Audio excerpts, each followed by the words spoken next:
What?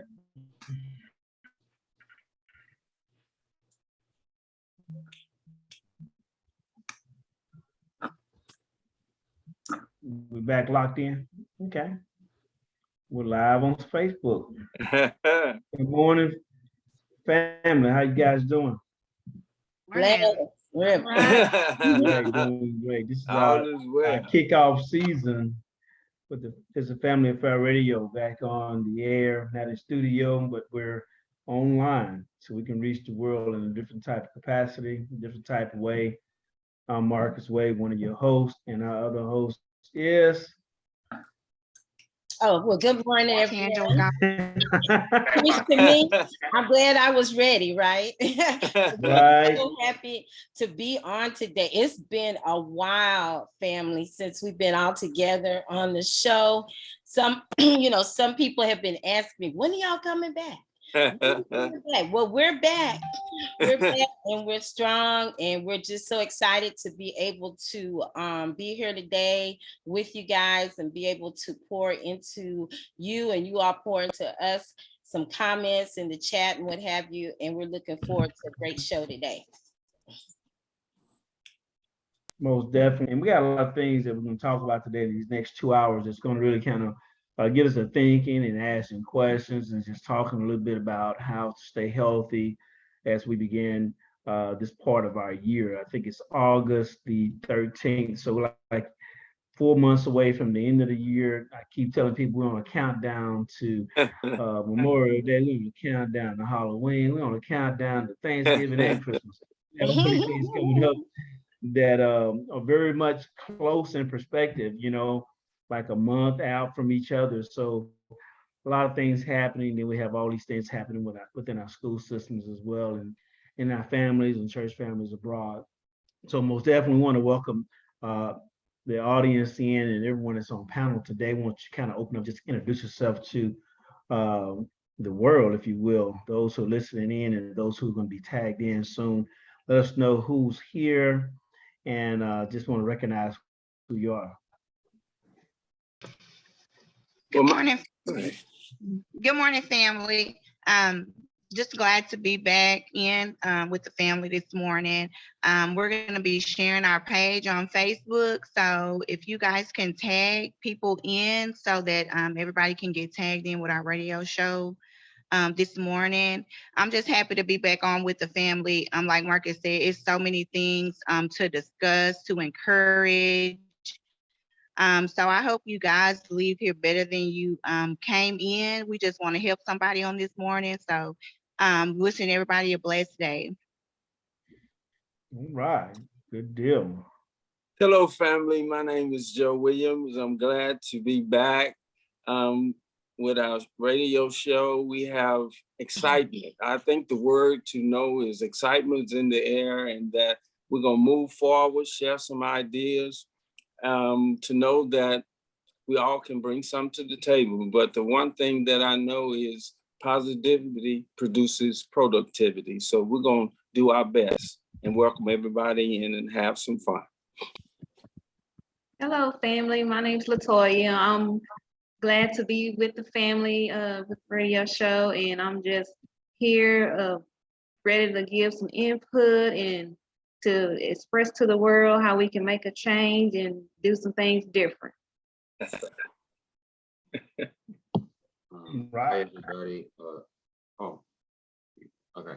My name is Trey, and I'm the representative from the teen show, and I'm just here to share some different perspectives, and I'm just really happy to be back with everybody. Trey. Good deal, Trey. Yes. I guess I'll introduce myself. I'm over here in the background over here. I'm Marilyn. I'm Marilyn, and I'm so glad to have everybody back in the family. And we got some newbies in the house, and we're so excited for them to join in with us as well. And we hope that you guys will tune in. Be sure to share, like the page, and even make your comments. And, we'll be glad to read those out as well. So y'all enjoy the show on today. I'll go next. All right, so I'm Daniel. I'm one of the newbies she was talking about. So this is my first time doing, this show. So I'm just glad to be here. I hope I can, give some input, get some good input. But yeah, that's it. Great. Glad to have you on board. Most definitely. Is that everyone? I think that's everybody here today, Good Mark. deal then. All right. Well, make sure everyone joins us every second Saturday from 11:30 to 1:30 p.m. For It's a Family Fair Radio show. You know, we're going to be on. We're going to have different topics. We're going to have different speakers coming in to talk about things that interest you as a community, as a society as a whole. It can be natural or spiritual. We want to touch every aspect of it. So make sure that you have your thought-provoking questions in mind that you can propose to us that we can be able to share with the audience and the world and even this panel to maybe get some feedback and grow together as a family to impact the community that we're serving in each and every day. So make sure every second Saturday from 11:30 to 1:30 p.m. Central Standard Time, most definitely. So we want to prepare our hearts today, kind of talk about some things, that's kind of going on in our communities. And one thing we want to talk about is Monday morning, school's going to start. What do you guys think about that? Anybody excited about that except me? It's bittersweet. It's bittersweet. Why is it bittersweet? Well, I'm a helicopter mom. Helicopter mom. I like for my kids to go to school, but then, worry sets in, different things, with everything that's kind of been going on, in the world, you just pray. All you can do is just pray and have faith, cover your children. But my girls, they love going to school. So that's why I say it's bittersweet, because if I could keep them home with me, I would. But they're so social, they resent me for it. Right. I tell everyone, I think, I don't know how your girls are, but I think in 10 years, probably the majority of our young kids will be adults. And if we shelter them, they will be a sheltered adult. That's right. How will that person look? Right. That's right. So we have to give them some type of teachable skills, if you will, to socialize and interact and be creative within themselves. Let me just clarify who I am, so as well, being Marcus. So I'm a therapist. So I think therapeutically as well as spiritually in a lot of aspects of responding to societal questions, because I try to implement a lot of tools within my own family setting to help me become a better man, a better father, a better parent, Yes. better person in general, trying to just balance myself. So I think in a therapeutic type of way in reference to interventions and solutions to things, despite what come my way, so trying to work on me on a daily basis has been a task for Marcus, right? However, I keep putting me before the throne and I continue to find ways to grow as a person. Right. But helicopter parent, that's a concept there. Anybody got any thoughts about helicopter parent? Anybody else's word or is a helicopter parent? Helicopter parent. Hey, I speak a helicopter parent. Well, I work for FAA, so I do a lot with aviation. So a helicopter parent, I'm telling you, I've been there with 3, and you are spinning around. You go to music lessons, dance lessons, games, tutoring, whatever, and you just. Here you go, especially on Saturdays, right, Tangela? On Saturdays, doing that extracurricular stuff during the week, it's a lot. I already been to piano lessons this morning. I went at 10 o'clock, so I'm already back. Okay. My one too. But I just represent all, the parents who have, children with special needs. Some of those parents that are going in, this year, they having to deal with special education, art meetings, IEPs, all those acronyms. And so, that's why I said it's kind of bittersweet because, my girls were born at 23 weeks. So, children that may have developmental delays and, there are all other kinds of, labels that they might have. They play different, they learn different, and we all play and learn different. And so, you just pray that, they get with the right teachers, they get with the right group this year that will love them and embrace them for who they are. and, just trying to, get your children out there into the world and hoping that the world embraces them, that's just always going to be a bittersweet thing for me. But like you were saying, you can't keep them sheltered in. So why I said always represent those caregivers who, may feel like, giving up, or may just feel tired. They're tired of, it's like a repetitive thing. And then sometimes, every year you just don't know what to expect, That's right. turnover rate, at the schools is very high. Every year, like, we're having a new principal, we're having a new teacher. It's, nothing's really settling in the school system. So, we just have to pray and just prepare our kids the best that we can and prepare each other. That's right. That's That's true. right. That's I like true. that idea there. I just like to give Tangela and Marcus, this single parents, give them a shout out, because especially with Tangela, with having children that have special needs, you try to treat them that they're not different. You try to make them independent as much as possible.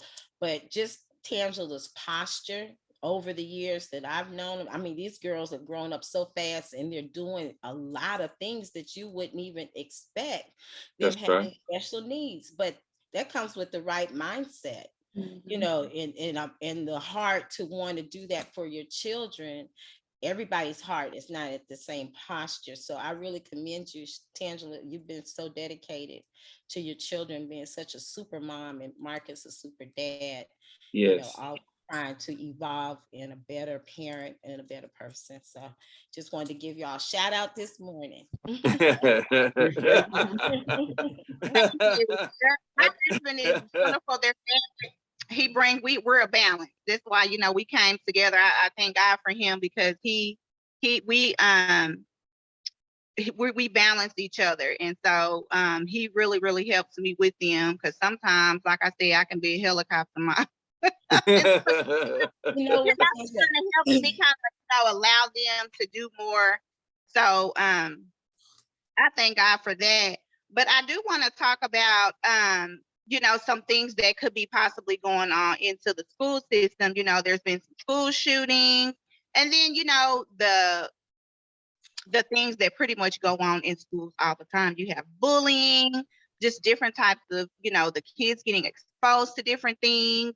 And then some just trying to find their identity. I know, especially middle school and high school, kids are just trying to find their identity.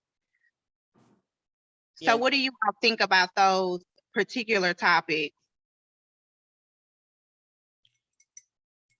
I think that they are good topics, actually, because I don't have any children, but I have nieces, and I worry about them, because so much is going on now in the schools and their safety, that the parents and anyone have to worry about. Even with the educators, you have to worry about that.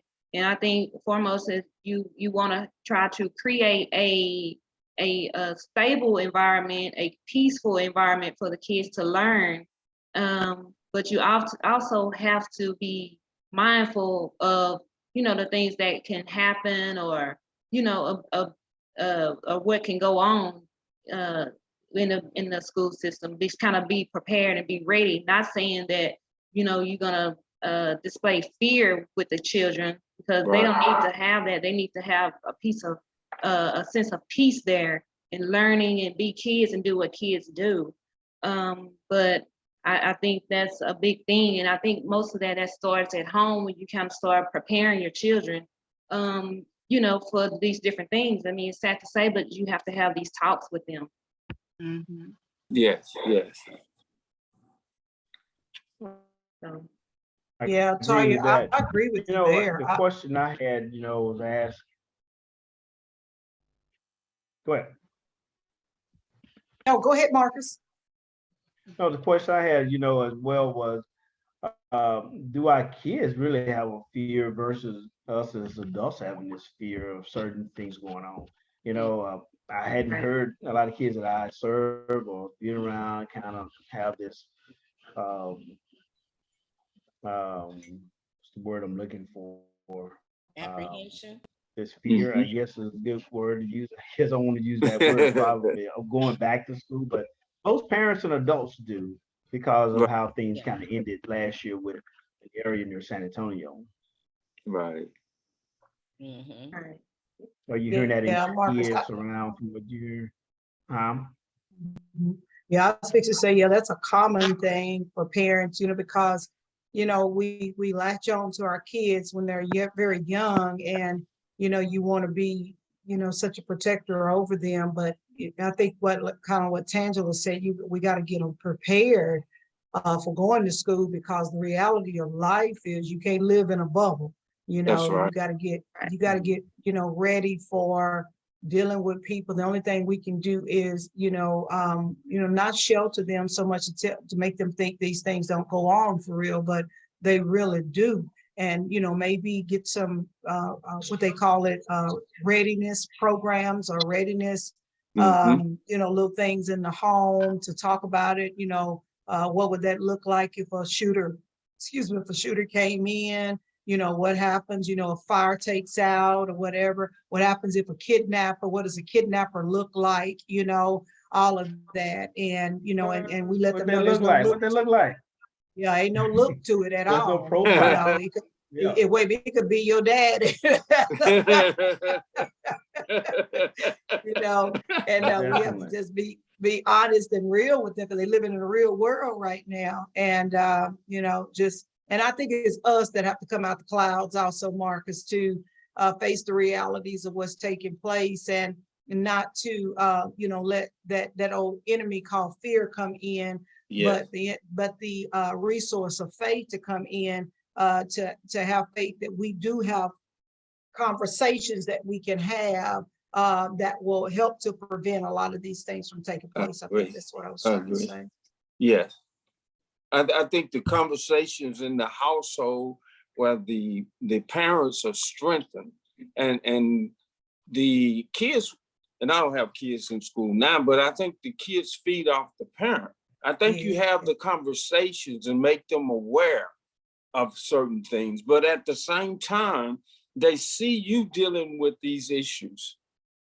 Because the issues is not just for kids. In this bubble, I don't call it, I call it an earth school, however we want to, we have to live life. And life is not always that great because of people's mindset. And so much have come out of just where we are now. We see it all the time. It's just not in the school system, it's in church, it's everywhere. Yes. And we have to talk to our kids about that at home. And maybe, like I say, cut everything down. Let's get to the table. Let's talk about some issues. Then you can go and do your various things. But we're going to talk about, if something happened in the news today, let's talk about that. Yeah. Let's Right. be balanced. If I'm making sense, let's talk about it. This is current. They see things. Well, let's sit down and talk. What do y'all think about it, kid? Well, daddy, this. Oh, okay. Well, what about this way? What about this? What about that? We're talking. And what we're doing, we're building up a sense of confidence to know that things happen to us, around us, and in us. Yeah. They're going to happen with them too. But I think you build something up, Tangela, within that. And like you said, I think we shift more from worry to worship, even though parents, we do have those things, but we kind of shift the paradigm to, yeah, these things happen, but kids, let's kind of focus on this, if I'm making sense. So could a solution be, a possible solution going into this first week, that by the end of the week, have a sit down with your kids that are in Yeah. school Yes. and kind of see what the feel of things are, ask questions, Right. and get a little direction of what's going on with them, how they may be hearing things or reacting or relating to other peers that are in certain classes. And then you kind of get a barometer, if you will, on Yes. what's going on with it. Does that sound like a possible solution too, that Yes. Yeah. going into it, we can monitor it and how Yeah. they are? I think I think that would be a good solution. Not the only, but I think that's one of the top solutions is to start that communication process early in the year at when you first start, and then be consistent. You know, Yes. Right. as a parent, Mhm. consistency. You know, I believe, and you all probably believe the same thing, but children like structure. Mhm. Yeah. They don't know it, Yeah. but if we're consistent with it, they have an expectation. They So do. when we're not consistent and have that, you know, they have that structure and being consistent, then they kind of retreat back, you Mhm. know, and they might start, you know, wavering in a whole another direction because they're waiting for you to engage this conversation. Unless Mhm. they're, you know, extroverts say they want to start the conversation, because some of them will just get us to snap it off like, why aren't you talking to me? You know, why are we having this conversation? You know, That's and true. I think Yeah. that's good feedback for, you know, those children to be able to learn how to communicate early in life, Mhm. because to be expressive, to be able to feel solid about who they are, and, That's right. and their personality, you know, they're growing and expanding. And so our culture is so diverse right now that, you know, we don't want them to adapt to the wrong thing. You Right. know, Mhm. diverse. And I mean by culture, I mean every family has their own culture. That's So we Right. right. don't want them to embrace a culture that is not of ours, and then we got to do some unwinding and trying to figure out, well, okay, where is my baby picking this up from? You know, now you Mhm. got to go to Right. the school and start scanning, you know, what's going on, you know. So I'm just going to yield my mic and let someone else have it. Now that Ms. Faith, since you did bring that up, one of the topics we had of discussion was, you know, educating our kids and be sure to speak up about Snapchat, some of these social media platforms. We have to monitor those. We cannot let, you know, TV, social media babysit our kids, That's because right. we look up one day and we're seeing something unfamiliar coming from them, and we're wondering, you know, hey, where did they get this from? And there's a lot of you know, images, there's a lot of things that they're getting from these particular platforms, some we probably don't even know about. So I Right. try to Right. on these social media platforms, you know, kind of to see what's out there. I kind of do it in a playful way, you know, so they'll open up Yeah. and talk, because I don't want them to feel like, you know, I'm trying to, you know, just hammer down on them. But and that's how I do with my daughter too. Sometimes you got to hammer on them. Sometimes you do. You got to, you know, sometimes you don't want to be that disciplinarian to the point that they're in this box. But sometimes we have to let them know what you really mean. Like I mean this, you know. And I think you have that temper. I think they know that temperature, you know, when you're in that vein, you know. But sometimes we do, you know, we have to get a little strong with them in times. So Trey and Daniel, what do you guys feel as far as, you know, I don't know what social media platforms you guys use. What can you guys kind of express to us, you know, from a teenage point of view, how it may be, you know, some of the pros and cons? Because I know there are pros to social media, but there are also cons, and how it may be affecting, you know, you guys in a good way and maybe a bad way. I'll go. I think for Snapchat mostly, I don't really use it to like. That's not like I use like Snapchat and Instagram mostly. Those are like my main two. But I use like Snapchat and Instagram to like stay in touch with my friends from high school. Like we all have like a big group chat. We talk about whatever. But that's like the main way we communicate. But like cons, it's like you can see what like anything. You can see anything on Instagram. Like it's just like same with like TikTok. You can see whatever on there. So it's just like you gotta have to watch where you're going, stuff like that. Especially like TikTok is like the main one. That's like it's just like it's all it's out there, Wide open. It's wide open, right? It's the Yeah. whole wide world. WWW. You heard what he said, whatever. So that means whatever. Yes, Yeah, yeah, whatever goes. Mhm. Yeah. But how do you regulate that? You know, my granddaughter, she's 14. Mhm. She's not allowed to be on TikTok. And even to the point at like 11, well, 10:30 at night, she has to give up her phone, Mhm. you know, and to her parents. So they have a, you know, a little bit of control over that. But, you know, how can a parent regulate even a social media platform where you give them access? You know, I don't know if they have the controls in order to, you know, weed out. Because I'm a grandparent, so I don't have that responsibility. Praise the Lord. You know? And that wasn't one of our major things when my kids were growing up. So I don't know. I mean, do they have those kind of controls where you can limit certain areas of TikTok or certain areas of IG, Mhm. certain areas of Facebook? I'm not sure. Mm-mm. Sit down. You just, like you said, you just have to take their phone. I do know that as far as app wise on the phone, you can send like a parental guide on there to, you know, say if it's G rated or G1713 or, you know, what kind of books, but it's not very proof, you know, it's not very sound as far as keeping the kids, because the apps can say it's PG-13, but it's, you know, a little bit more than that, because everybody, you know, perception of things is a little bit different, so things kind of slip through the cracks. So you just, the best thing you can do from what I've seen is, you know, I go through her phone. We go through the phone, we take the phone.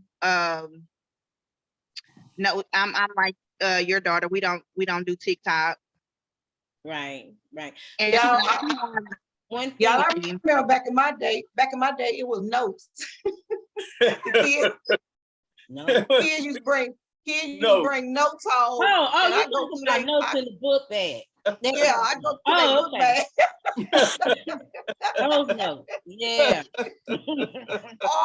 Or they may happen to leave a note on the bed and I'm in there cleaning up. This is my property, this is my room. So I'm reading all notes in the house.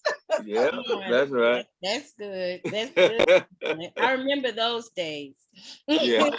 Well, I know. But crazy, they didn't even have a problem with it because they knew I was reading them. And most time I tell them they can't even spell. I don't even know how you talking to them. They can't even write and spell. Complete So sentence.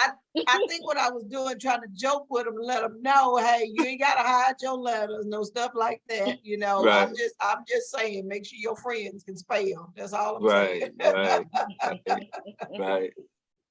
Well, I know for me, like with my nieces, when I'm their friend on Snap. Now they're not on the TikTok thing, but on the Snap, I'm their friend on there. So when I get a notification when they post Snap, whatever they do, I get a notification on there. So I'm on there looking. I'm like the spy. Yeah.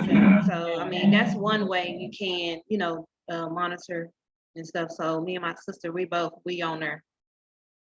You know, one suggestion I think we can do as parents is check their screen time, you know, on the phone, because one of my girlfriends who is the scholarship lady, and she helps kids to get scholarships for college and adults as well. And so when she has her session with her individual children or adults that she's coaching, more children in high school getting ready to graduate, she tells them to look at their screen time to see how much time they're spending on their phones. Mm-hmm. And how valuable time is, because we can't get time back. We can't pay for time. You know, you can't bargain time. We all have a certain amount of time and it's all equal, you know, and that has nothing to do with economics. And so if you're spending 30, 40 hours a week on your phone, that's a whole job. That's an 8-hour job, 5 days a week that you're spending on your phone. And Faith, that's why they can't take the trash out. because they tired. Yeah, That's right. their eyes are tired, their Yeah. head, the neck Yeah. hurts because they're bending Yeah. down, looking at Yeah. the Right. phone all day, right? That's right. It's amazing. So maybe if they see how much time they're spending and you talk about the value of time, they might think twice about on the Yes. phone so much. Yeah, it does. That's just I one of agree. my little tips. Definitely take the village when you're raising children. It takes, you want the grandparents to get involved, aunties, uncles. It really does take a village when we're trying to raise our young men and women, like Miss Marilyn was saying, taking out the trash. My sister is helping my little nephew. He was, he's of job age now. And so it didn't dawn on me some of the things that he maybe didn't know how to do. And because sometimes we feel like, oh, because it was so easy, it might have came easier. It came easier for me. A lot of things came easier for me. But she was so patient with him, teaching him how to, cash his check when he was filling out his job applications, different things like that. I was always taught that you teach at home and they test at school. So Right. it's definitely important that we instill the values that we need to instill into our children at home. Taking developing work skills, taking out the trash, doing different things around the house, taking responsibility, where they be hygiene, how they keep their rooms, just developing a healthy mindset for them. But it does, take a village. And I just want to encourage a parent or whoever on this line to just enjoy the journey because of being with your kids while they're small. Because for me, with everything that my girls went through, everything was therapeutic. It was like, oh, we got to do this. It was like a time frame. It was this, and I had to do that. It was very structured, and I think it was a little bit too structured at one point.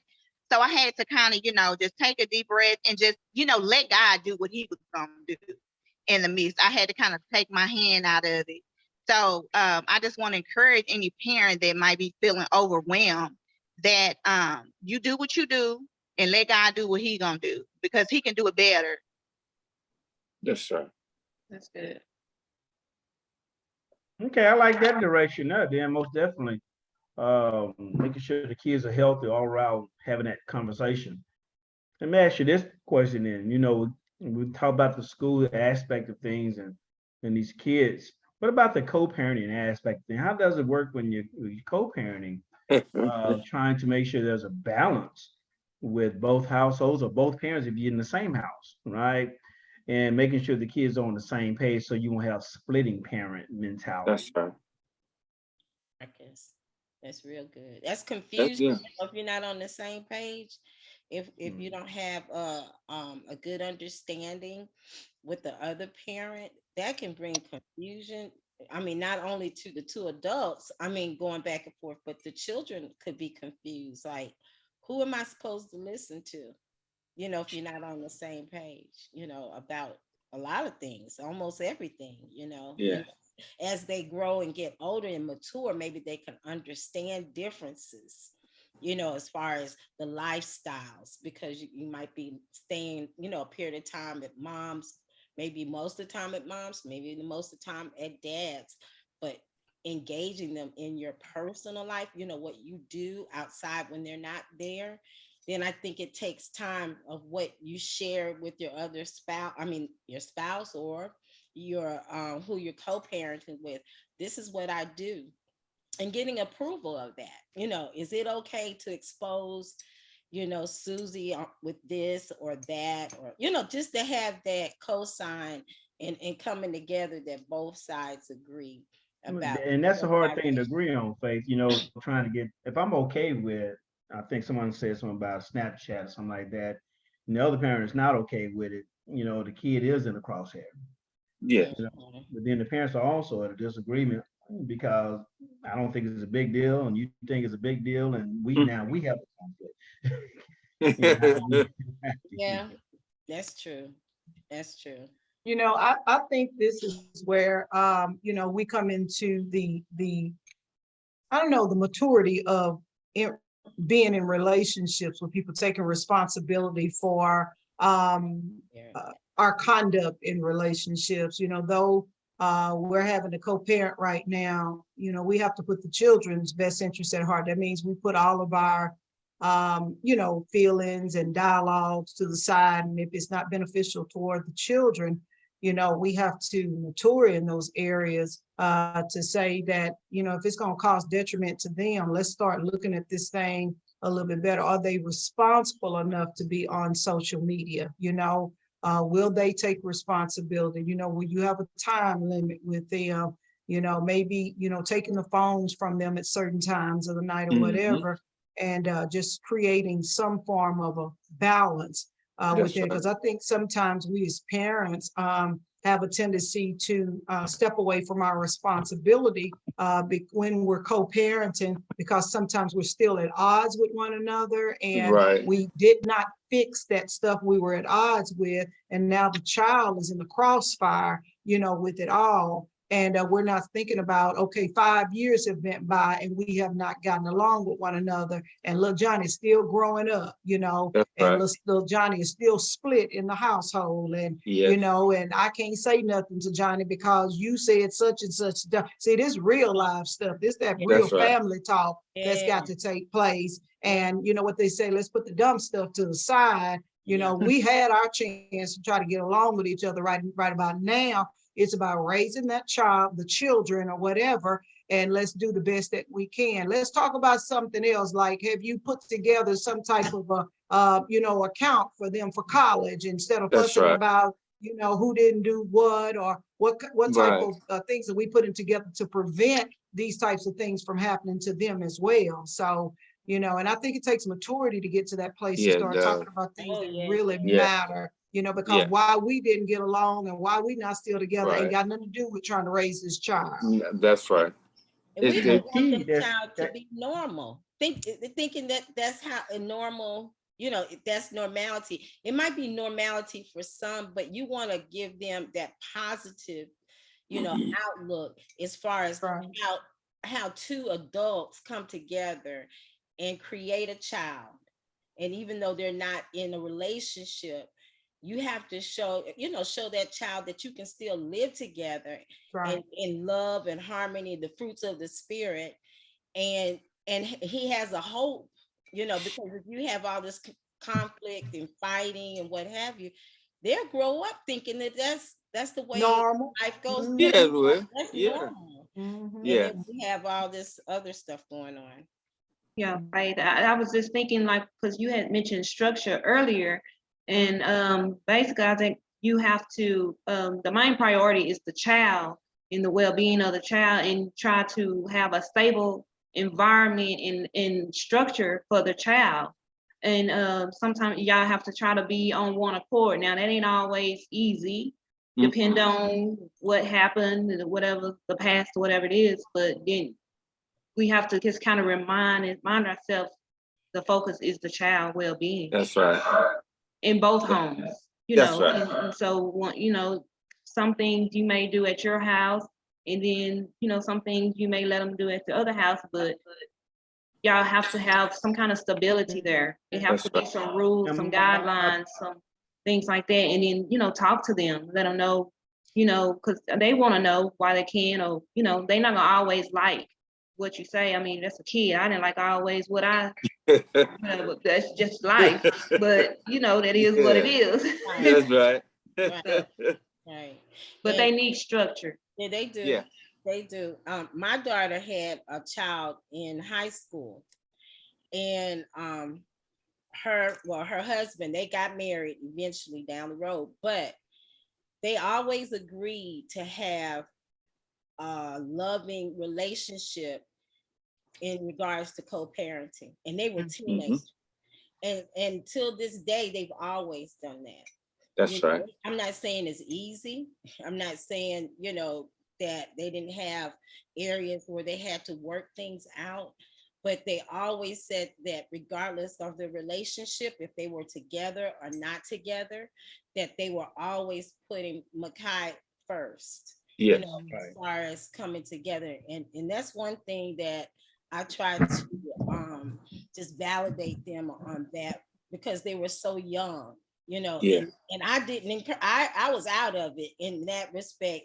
I saw it come together on their own, you know, so, you know, I really encourage, you know, young parents out there that are listening to come together, you know, and talk about all the issues, not just school, I mean, education, but you know, how your religious beliefs, you know, all that stuff makes a difference. Yes, it does. When you It come makes it together. does. Yes. Yeah, let's take a moment to reset the room. For those that are just joining in via Facebook or coming into the Zoom room, It's a Family Affair radio show, and we are relaunching. We hadn't been together in 2 years, and we're bringing the whole family back together. Some of the families here, we still got a few of them that are missing. And while I'm thinking about it, y'all, we want to lift up our sister, Mrs. Tanya Dangerfield. They are having her grandmother's services today. And we definitely want to keep her lifted up and let her know that she's in our prayers. And also, we want to pray for those that are missing. Mr. Albino Bell, want to say hello to you. I think Mr. Albino has joined. He's on Facebook Live, but we want to say hello to you. And Mr. Andrew Finch, want to say hey to you as well. And then I think Mrs. Samaras, all of them. But today we're talking about family talk time. As you guys know, the kids are getting ready to go back to school, and we've been through a 2-year pandemic that we thought was going to last for about 2 months, and it's still going on. So we're having to come and sit down at the table. We got our therapist, Mr. Marcus Wade, that's here, who's hosting along with Mrs. Tangela Gauss. And did y'all notice her last name changed? Tangela got married since we left, y'all. Yeah, they're coming in to host with us on today. We're coming to talk about some of those dynamics that are going on. And we're starting off in the school system because that's what's close and dear to us, whether it be school age kids or college age kids or whatever, you know, and how the dynamics in the home has changed a lot since pandemic and all the other things that's been going on. So just wanted to reset those of you that are out there in Facebook land, if you would help us to share this morning. And we're going to continue on with our conversation, and hopefully you can chat in with us and come on in and be a part of this great conversation. Mr. Marcus, you can take it. Miss Marilyn. Yes. Aaron is in the room too. He told me to tell you our hello. My son. Oh, hey, Aaron. Yeah, I see him on there. Yeah, he's so excited. And so I thank you, Aaron, for coming on. Yes. All right, Mr. Marcus and Tangela, y'all can take it away. Well, I was thinking, you know, as we were talking earlier about these parents, you know, what I've seen also is a lot of unhealthy parents. They are parenting and they send their kids back to school, and they're not in a good emotional balance themselves. And one of the things I encourage parents to do as they're wanting their kids to be healthy is that they get healthy. That's mind, right. body, and spirit. You know, that takes, I guess that's completes the village, if you will, in a way, and how we're impacting the young minds to begin to continue to work on themselves as we want them to, but we're not working on ourselves as the adults who are leading them and guiding them. When we go back to those social media things, if I am not even healthy on social media, how do I expect my kids to be healthy on social That's right. Amen. Even if they are of a mature age. Right. Because most kids and adults too, we learn from each other.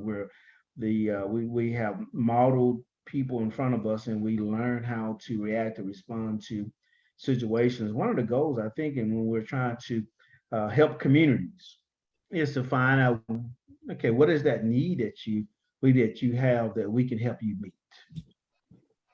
What do you guys think? Say that again, Marcus. One of the things we think about is if you have a need, what is that need, and as a community, and what do you think we can do to help you meet those needs if there's an imbalance or a sense of unhealthiness going on within you as the parent for nurturing these kids? You know, Marcus, we got two young ones on the line with us today. I'd like to hear their thoughts, Right.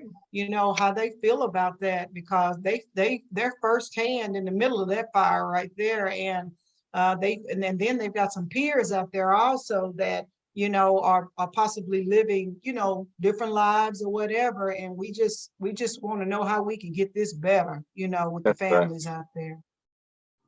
So Mr. Trey or Mr. Daniel, either one. I was kind of afraid of the parent topic. You got to get ready, Trey. Come on. Yeah. Come on. He got Trey.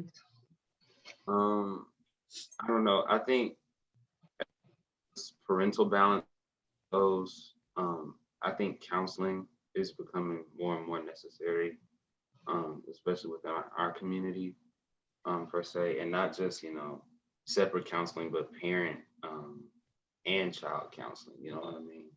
Just going back and forth, and then creating safe spaces between both, even being vulnerable with your child, and then allowing the child to open up to you about things that they're feeling, because there's so much vying for, our attention these days.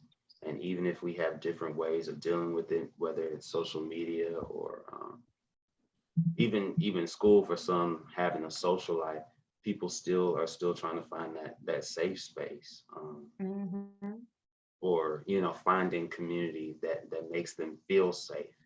Okay. They don't necessarily have to take on the mental toll of all that's going on around them.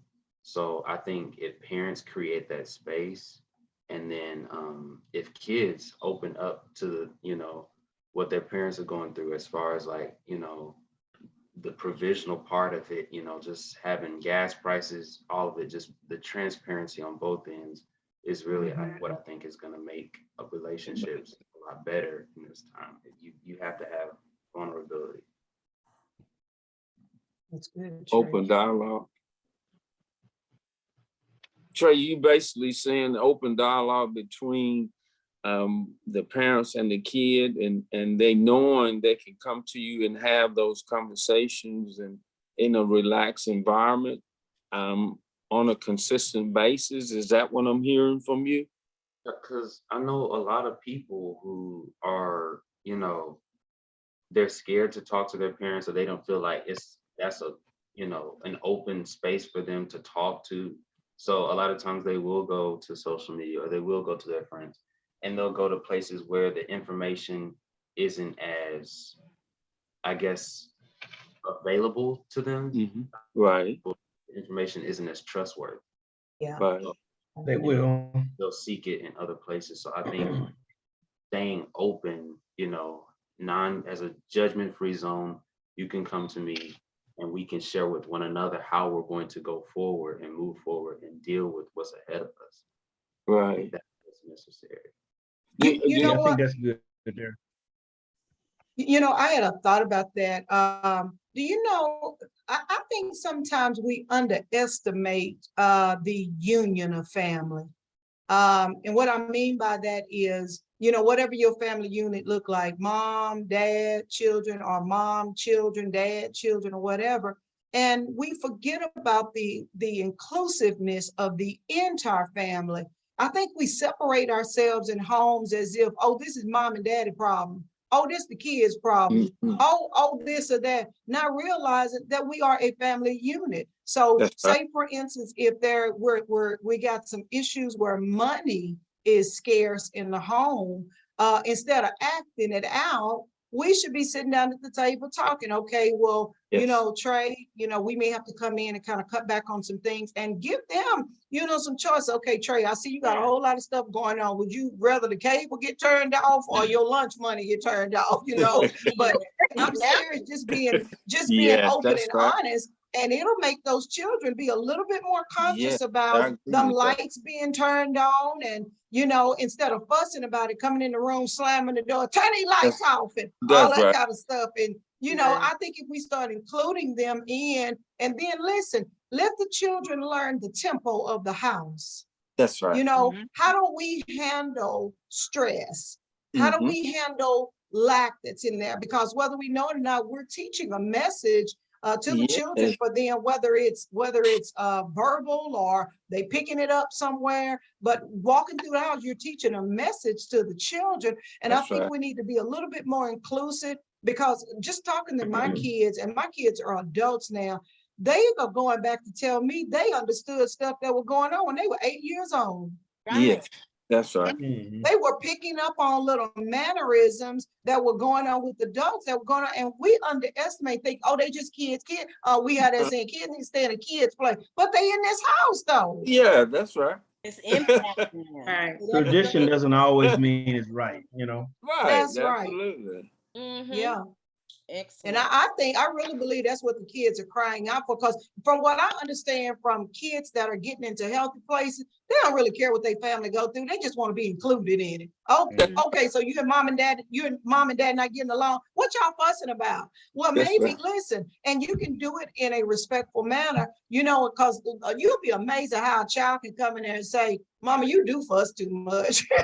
Yeah, that's right. Little bitty stuff, Mom and Daddy just came in the house. Why you already bought? You know what I'm saying? Without them feeling like there's gonna be some retaliation to come. You go to your room, but we in this house together. Yeah. Little bitty things like that. And I think if we start making it more of a family unit and stop dividing one another in the home, I think we can get a little bit of cohesiveness going on to where, we let them know this real life stuff. People deal with lack, they deal with not getting along, but how we end the day is what really matters. Right. I think I agree with you, Merlin. If they call you out on something that's the truth, you can say, you know what, you're right about that. I'm gonna do better, because what you showing to them, you're not right about everything. And then it's gonna let them know they're not right about everything. But when you are called out on something, just say, Daddy, I'm gonna do better. Son, Daddy gonna do better. It doesn't take anything from you. As a matter of fact, it lets them know, again, and I don't want to sound repetitive, that you're not right about it. We're gonna learn this together. Let's learn this together, because we're all at a different place. We all got all this going on, but we can be hospitable in this house. Yes, yes. And when you build that, when you around the table or whatever talking, the kids eating, they'll tell you where all the bodies are. They're comfortable. This happened today. You said, what? What did that mean? You said, well, girl, this what happened. You said, Dad, look here. I heard this today. You like, and all of a sudden we around this table. Daddy, the streets talking. Oh, yeah. And then there's laughter, and everybody is putting some on the table. That's right. Whatever that is. I think that has to be there. It has to be, we have to get this as relaxed as possible, because all of that chaos stuff is out there. That's right. They come, when you feed a child, they'll tell you where all about it. They sure will tell you anything. Hey, Joe, Mr. Trey got his mic open back up again. I was just going to add, I think one of the consequences of a divided household, especially when the division affects the youth in the household, can be apathy. So I think that's one of the things you really have to watch out for. I feel like apathy is definitely a symptom of division somewhere in the household, because I'm not included, or because you don't think I'm intelligent enough to be included. Then that's when I start not to care. So that's right. Any part of any relationship within the household, making everyone feel included and making their contributions feel necessary, and worth something, that's when you can start to bring the unity of the household back together, as Ms. Marilyn was saying. Oh, man. Right. I think that's real. That's real talk therapy right there. Yeah, Right. that's right. And then sometimes you have parents that, are coming together, doing the best they can, but they're in some type of bondage.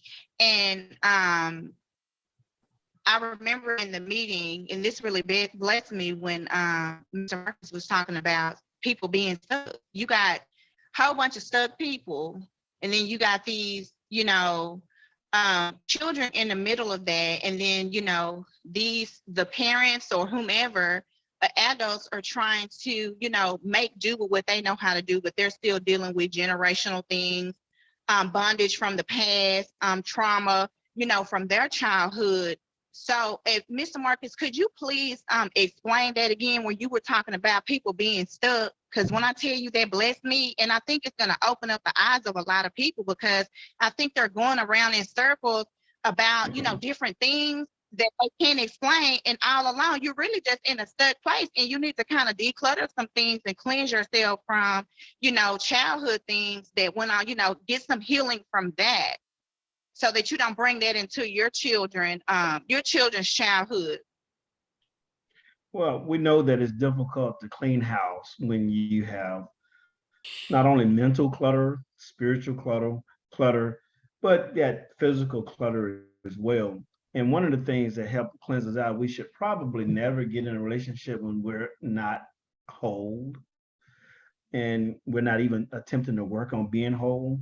And that's one of the key concepts. If you have kids and you are this broken person, what I have to give is what's in me, brokenness.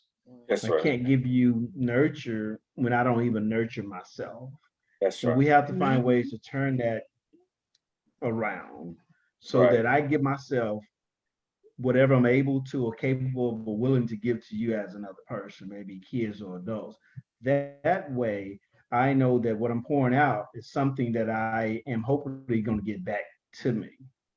That's right. Because what I get out negative energy, guess what usually come back? Negative results. Negative energy. So we have to find ways to make sure that house is cleansed out, or we'll be in a stuck mentality. And what we do, we usually repeat that behavior, expecting things to change through demand versus a genuinely change. That's Because right. people won't change for us, Yes. but they will change with us. Yeah. Right. Good. That's good. Right? Yeah. That's a demand moment. Mr. Daniel, I know we got another young adult on here. What are your thoughts on that, Daniel? What was the question again? I had to run to the bathroom real quick. We're So I was still gone for talking a second. about we're still talking about the family dynamics and, just creating a sense of wholeness and inclusiveness for everybody in the house so that the kids can, feel like, they are a part of everything. And, I think sometimes it has a tendency to breed rejection in the household too, when the kids are not feeling like they're a part of things. Yes. Though they're in this house. Listen, they got to go through the abuse in the house, but they don't get to go through nothing else. They go through that. Nobody asked to go through it, but you won't let me have an opinion about nothing. That's So, right. kind of in that vein, Daniel. But I think Trey hit it right on. I think that was like, creating like a safe space to just talk about it. Like I think that's like the biggest thing is just open communication in the Right. family. I feel like I don't really think anything else can beat that. It's just open communication. That's what I think. Yeah. Okay. So how do we begin to make that change in the home? We talked about this violence and stuff like that, generational things that happen within the home, the trauma, even what we call generational curses or behavioral type things that happen. One of the things I think would help with that is we do have family meetings every week and we talk about it. Let's get it out and open, like you talked about earlier, put it out on the table. And that safe environment, I think, is a ideal thing that every kid can have. I try to create it here with my kids, but I have an ex-wife. She may not do the same things I do in reference to the quality, or I can say quality, the type of nurturing that I may put forward. Right. So we may send out different messages, but we still got to have the message sent. Right. Does that make sense? I can't be concerned that her message is different. I just need to be concerned that I have a message to give. Yes. Does that make sense? Oh yeah. Well, but they ain't gonna do it like I want them to do. What? Don't worry about them. And then you can't do some of what you do. That's right. You know what, Marcus? Just listening to that, I think sometimes when you can't get the message out, because you got two different, you know, like you said, you got two different households. When my kids were growing up and they would go visit their other parent, you know, you would have to undo stuff that took place in the other house over there. And they came back. And one of the things that I think would make a great difference is to model what it is that we do here, you know, and then to be open and honest with children and let them know, you know, that we're in two different households, but in this household, and I'm not knocking the way your other parent does it, because I mean, that's just the way it is. And I think we have to get that bad language out of the house also, that one does it right and the other one does not. We just got different parenting styles, and the children have to make the necessary adjustments to say, okay, at mom's house, you know, and I'm not saying that all of that is right or wrong or whatever, but remember, we're back at this house over here. That's right. We're I made that back. mistake yesterday, right? I was going to pick them up and they were folding clothes, mom and my daughter folding clothes. I asked my son, hey, get your clothes, start putting them in your room. He said, this is mom's house. I'm like, I asked you to do something at her house that he's normally, I guess, not doing. And I said, you know what?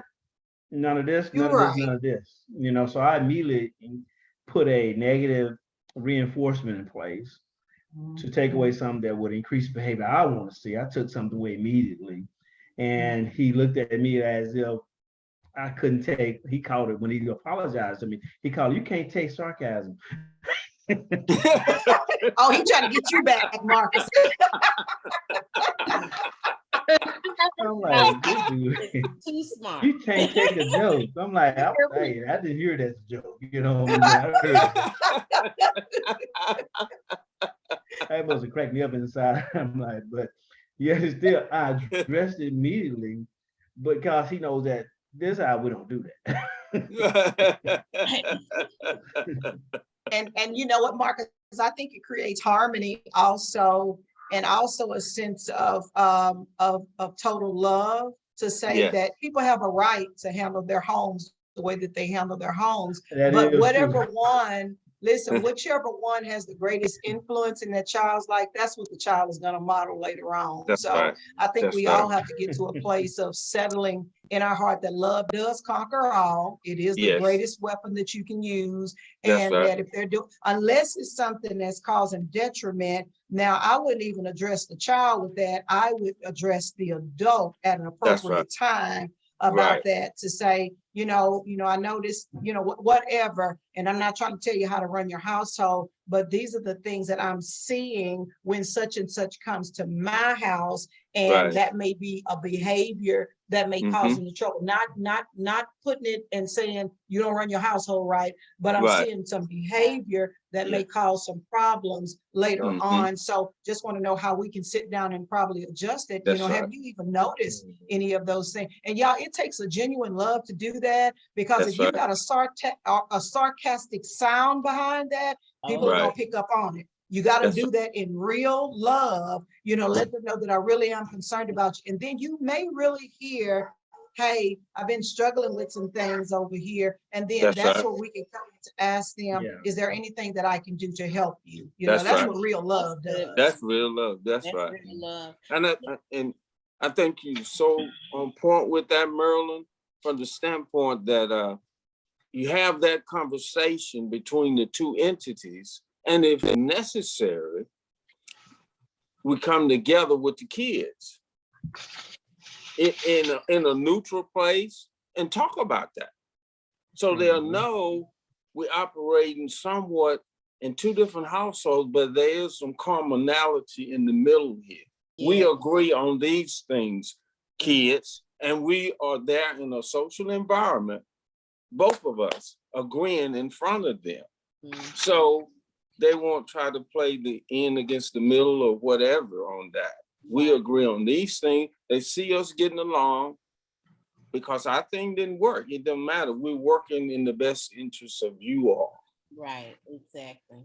And you know, not to spin it out anymore, but then we do have a new dynamic in the family unit when your child is in the midst of other children from either other mothers or other fathers. Right. And and then you have to deal with three parents, sitting down talking about it when you have a mix and of these two sets of children with two sets of fathers and mothers. I don't want to say the name we hear, baby mama, daddy, all that stuff. But two, Right. I can't stand that. But that is what's happening right now. Same terminology. And it's happening more so than having just one, set of parents. Right. You have some, mothers that might have multiple fathers for their children, and vice versa. And so that's just something I was just thinking about. That's just another dynamic in the family. Again, I was just thinking, basically it's a communication thing. You have to have a communication established, within both parents. And y'all kind of, thinking that the child is the best interest. Right. And what's best for the child. Mm-hmm. It should be the main priority. Mm-hmm. And so communication, is very key, especially when they're in a split home like that. That's right. And also one of the things that Marilyn said is so true, aggression beget aggression. So you have to tone it down, your deliverance. You can say the same thing in a different way and it's non-threatening. Because when you do that sarcastic stuff, they waiting on that. But when you don't bring that tones the whole conversation, because I think it's humbleness there. You have to humble yourself to get what you got to say in a non-threatening way. Because again, you don't really know, a lot of things can be going on with that parent that you're not aware, because you're not in that household. And when you do that, they may ease up and say, I got this going on and blah, blah, blah. I lost this, whatever. And that's where I'm at. And then you can intercede and maybe help that entity through love. And I always say divine love will meet every human need, and that in itself brings some closeness even in that. So that's, you gotta be, I think the whole thing is work on thyself. Mm-hmm. Work on thyself. I don't need to work on nobody else but your her. Make yourself a better person in the situation you're in, or just overall, driven by love. And it's hard to get mad at a person that's showing you love when that's showing your BI's sweet. It's hard. You say, dang, I want something back from you that you're not giving me. I want aggression back. No, you're not getting that from me. If I'm making sense. Yeah. That's good, Michelle. And I also, when we were talking about how we can, bring back stability into the home, communicating with our children. I think it's okay at times to be vulnerable with our children. And if you're wrong about something, just apologize. Yes. Accountability as well. When they are out into the community, building their character. I'll do it with my girls all the time. If I was wrong about something or misunderstood something, because sometimes, in this day and time, everything's busy, everything's fast, and sometimes, us as parents, we don't want to listen. So I had to stop myself because I cut mine off mid-sentence one time. And I was like, and she was trying to tell me something important. And I had to stop doing that because I felt like, I know your habit. So I know what you're finna say, but we have to, trust the God in our children, trust the God in ourselves, and know that our children grow just like we do. And I didn't give her the opportunity to say what she needed to say. And she was trying to express herself and explain something. And so, I said, baby, I'm sorry. I apologize. I should have let you finish and it would have cleared up things. So just, accountability. And, when we show accountability for our actions, it teaches our kids to show accountability. They're not growing up in the world blaming other people what they do or don't do. They take accountability for what they do, and they also they don't expect things when they didn't show something. That's right. They don't have that sense of what's the word I want to say? That sense of I'll think of it in a minute. But you can't reap a lot of things that you didn't sow. And so you can't have that mentality of that somebody should do something for you or entitlement. Yes, you shouldn't have that sense of entitlement. So I don't mind apologizing to mine. I think that should be a part of communication in the household. But again, Tangela, that goes back to what Trey was saying, that where they do have a voice, and it's like, and you're willing to say, you know what, I'm sorry, I want to hear what you got to say because you're trying to tell me something. So excuse me, excuse mommy, daddy, or whatever, and it shows that. And then again, you showing them, you modeling that my mom will listen to me. And that's, you modeling that and you allowing that to happen with them. So they will feel like they have a sense that what I have to say is of value. Because my mom listened to what I got to say and she repeated it back to me. So she was listening. They have to be validated to know that you heard exactly, not just shaking your head or what, no. Is this what I'm hearing from you? This is a parent talking to the kid. And they say, yeah, mama. Then what did we just do? We came, they won, and we won as a unit because they have a voice. They have a voice. I mean, if that makes We're going to sense. take a minute to reset the room. We'll take a minute to reset the room again for those that are just joining in and those coming in on Facebook Live. I know everybody's waking up right about now, and we just want to welcome you guys back into our relaunch for It's a Family Affair radio show. And we got the whole family, majority of the family in the house. We got our men, our women, our young adults, our teenagers. We've got our married people on the line, and we're here doing a segment entitled Family Talk Time. And these are the things that we're trying to get to in our families. I'm not saying everybody's there just yet, but sometimes you have to open up that door for communication to come in and see the real value of, and then also to realize it's not as difficult as it seems to be. I think sometimes we can just be so stuck in our own particular places. We were talking about taking those quantum leaps of faith this morning on one of our earlier calls. And sometimes you got to jump into a place called, jump out of a place called fear, maybe because that's what you saw somewhere, somebody raised their voice. Nobody knows what raising your voice means. And some people think that's mean fighting. In some folks' house, they just say that's how we talk or whatever, but understanding the dynamics of things. So we're coming in as a family, just trying to get our conversations together. And we got our host, Mr. Marcus Wade, and Mrs. Tangela Goss that's leading us on this morning. And we want y'all to join us every second Saturday at 11:30 a.m. until 1:30 p.m. as we come in as a family. Tangela, I think we're getting ready to shift gears here because we got just about 40 minutes left on the show. And we're moving to our young adults. Listen, we've already conducted ourselves in the home as adults with our little kids and our teenagers. But what happens when they get out of our house and now they have to go out there and do that thing on their own called college, and maybe even in high school?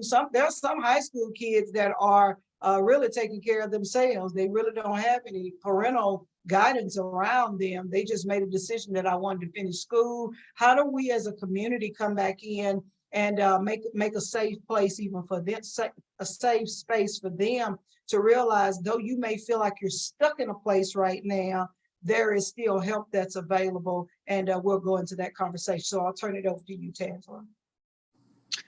Yes, we do have a lot of seniors graduating this year. A lot of parents are probably, it's like a bittersweet thing for them. We have a lot of young adults moving out. I think one of the conversations that we had was preparation, you know, teaching your child in the home how to budget, how responsibility, whether it be, you know, your hygiene, how you keep your space clean. When you go out in the world, those things are going to go with you. So the home is kind of like a, you know, that teaching space where we teach our children. So when they go out in the world, they're prepared. So what do you all think about that? Because I know everybody's going to always feel at some point that they didn't get everything that they need, but that's okay because we know our parents did their best. Right. But how do you all feel? Do you all feel, I know some of you, we have some young adults here, and then we also have, you know, some of our more seasoned adults here. Does everybody feel when they went out, you know, that they had it all together? Or were you just like, oh, God, I'm not ready? Or did you just go out anyway, but like, you know what, we're gonna take this thing by storm? You know what? And I'm gonna say this real quickly. I think the home is the launching pad. You know, if you think of like a rocket ship, the launching pad is where you take off. You know, that's, and all that jet fuel and everything, that preparation to go up, you know, that's where you get all your character, your values, and all that from there. But when I went to college, I had all these thoughts. I said, "Ooh, now I can make my own decisions. I can do this. I got freedom from my parents." Y'all, when I got there, I didn't do no different than what I was taught. I did, you know, I said, "Oh, I can stay out late. I can go to the parties and stuff." I was home. I was back in the dorm by my curfew that my parents gave me. And I'm like, okay, so, you know, that's what that reinforcement is, you know, and that consistency, and it'll flow, you know, it will follow. So I'm gonna let someone else talk. I tell people this: stop telling people this is how you were raised. That's right. If you think that how you was raised had flaws, because now you're an adult, you have hopefully learned new techniques of being a parent, leader, guardian, nurturer, versus saying this is how I was raised. You know, I didn't get what Faith just described. However, I think today my kids need to be here until they are a certain age. I'm not going to tell them that you got to go learn on your own. I'm not going to do that because the world is going to eat their lunch. You know, financially, they may need assistance, and our finances may change in the United States by then, hopefully. However, I think they still need that nice launching pad that's healthy enough when they go, that they have a sense of stability, who they are, for being able to be independent, if you will. That's right. That's right. Marcus, I think sometimes we throw our kids out too quick. You know, it's like they grown, they 18, they can do it on their own. But if they're not responsible at that age, and you know, that may not be the best thing to do, or you know, they've graduated, but they ain't got no job yet. It's some type of motivation that's not in them, you know. So sometimes they may have to you know, pick up some, you know, other skills on the other side. And I think parents, I'm just living life, got grown kids. I don't think it's ever over with. We thought that job was over with when they turned 18. Right. You just got another version of grown on the other side, you know. That's right.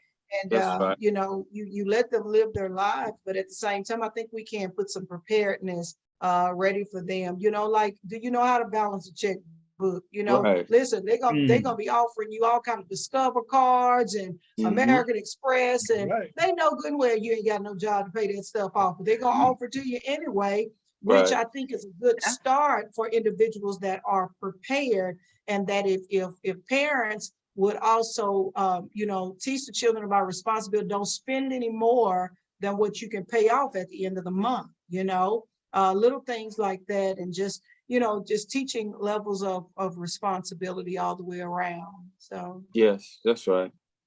No, I think go ahead.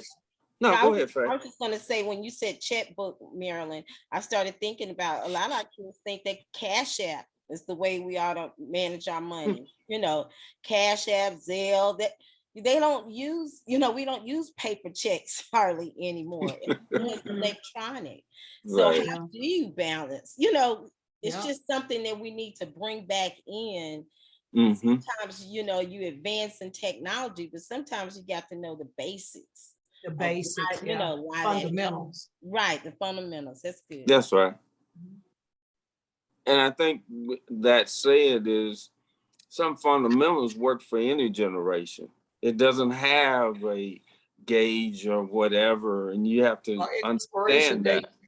No, it don't have no Right. expiration date, and that works with that was given to you, and you transform that on, and it still works. They just got to know. I know experience is not always the best teacher and negates growth, but sometimes it's okay to have that. And I think too, going out, you have to, you have to have a value systems that model around your kids. Because when they leave and go out into the colleges and all, you're gonna find people there, not judging them, that don't have any value. And when you see that, you got to know, wow. And then I think it brings a certain reference to you that you got a value system and allow that value system to stay with you. But if you don't know nothing about it, because if you don't have a value system, they'll teach you one out there. Yeah. They'll teach you one.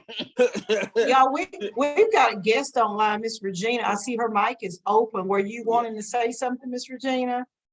Oh, well, I was just earlier, it was about, when the kids turn 18 and they move, or when you think when they turn 18 that you're done, but it's a whole different start over. Now they're not just asking for like tennis shoes or, whatever iPhone. Now they're asking and calling for like car notes and rent. So, it get real. Just because they turn 18, baby, it all starts over. I have learned firsthand. And I'm enjoying this call. My friend Latoya invited me. So yeah, I'm really enjoying it. All right. Thank you, Regina. Yeah. All right, let's get our young adults involved in the conversation. Let them wake up over there. We want to hear from y'all today a little bit more. We love hearing y'all's voices. Either one of you. I have a question for them. Maybe this will help. Or for anybody. When we were talking about, the kids, the young adults, or those that are over 18 going out into the world. I know some, like you were saying, Miss Marilyn, some of them don't have a job. They're getting these job offers. How important do you think it is for them to learn a trade? Because I know a lot of the times when I saw a lot of seniors, especially last year, get kind of frustrated because what did somebody ask you when you graduate? Well, hey, what are you going to major in? Where are you going to school? And a lot of them don't know because, they hadn't really had a chance to focus on that. There was so many testing and different stuff going on. They had extracurricular activities, and sometimes they really don't know what they want to do. So how do we, what are some things we can do? Or what do you, Trey or Daniel, what do y'all think that, you wish somebody would do to kind of help you find yourself? Like, what is your gift? What is your talent? What is something that could be a trade that you could do when you start in workforce? And also, maybe that could kind of help you in choosing what you want to major in. Because when you go to college, you don't want to waste your money, going to a 4-year college and then you're like, oh, I don't like this. So I think it's important for them to kind of learn what they want to do. Maybe they can shadow somebody and then like, okay, hey, this is what I want to go to school and do. And when they go to school and do that, they can get the career they want to get with that degree. Because I know a lot of people don't use the degrees that they have because they didn't really, they don't like it anymore, or they went into it and it's not what they thought it was going to be.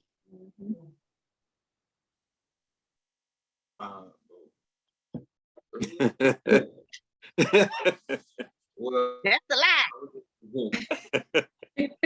I think mentorship, like true no strings attached mentorship where it's like, I can connect you with this person, I have connections here, let's network and let me expose you to a certain field or whatever you're interested in. Because what I think we're losing out a lot of is just passion.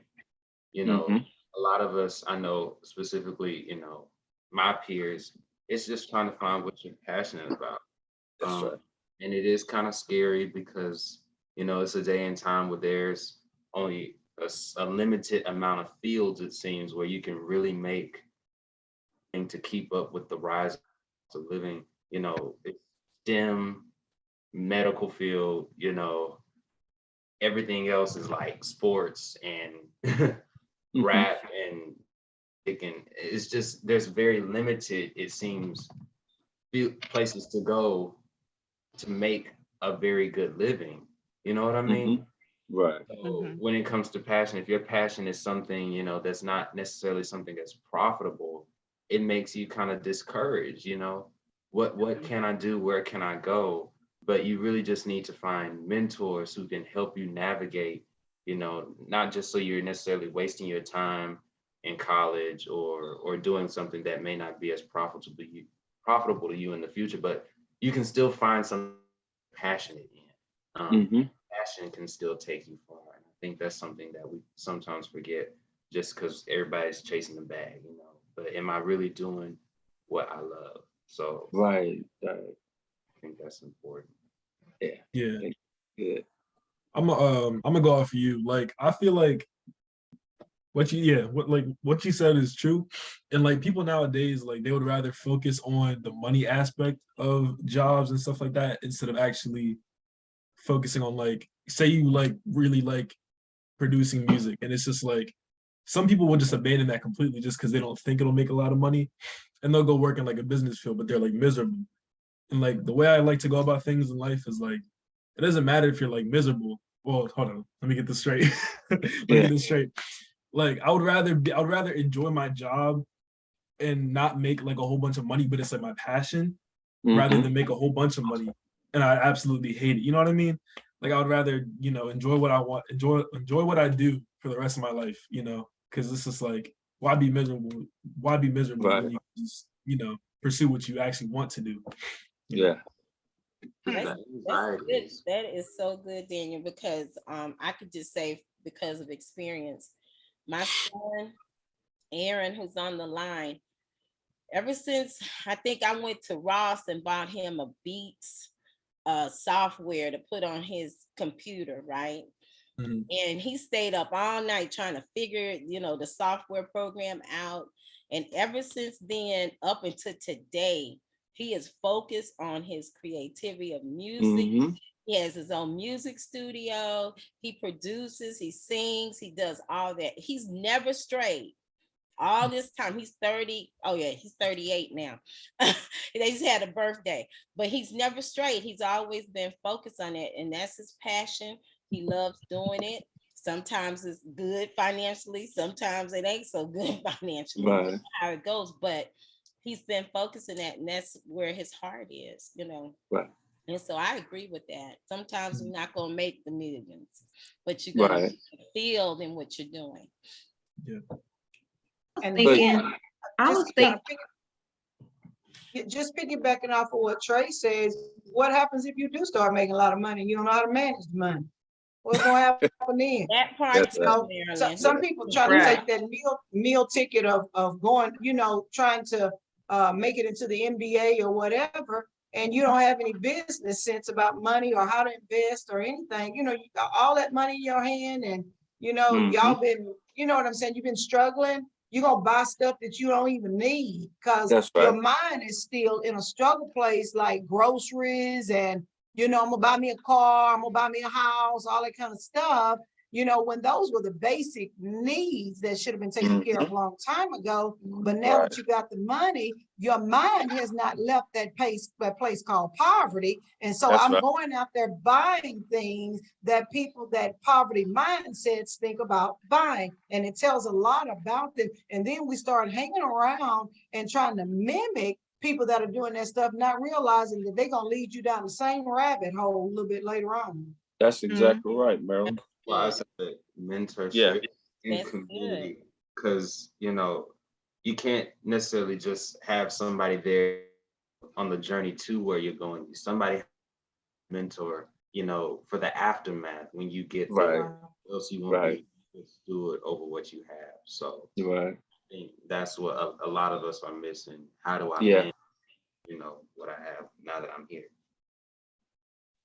That's I- what I- in professional like sports, ball, different leagues, they have mentors and they have people in place to help these young kids when they come out of high school, because sometimes they come out of high school and go straight to To the end. professional, and Mhm. playing whatever sport, and then also college.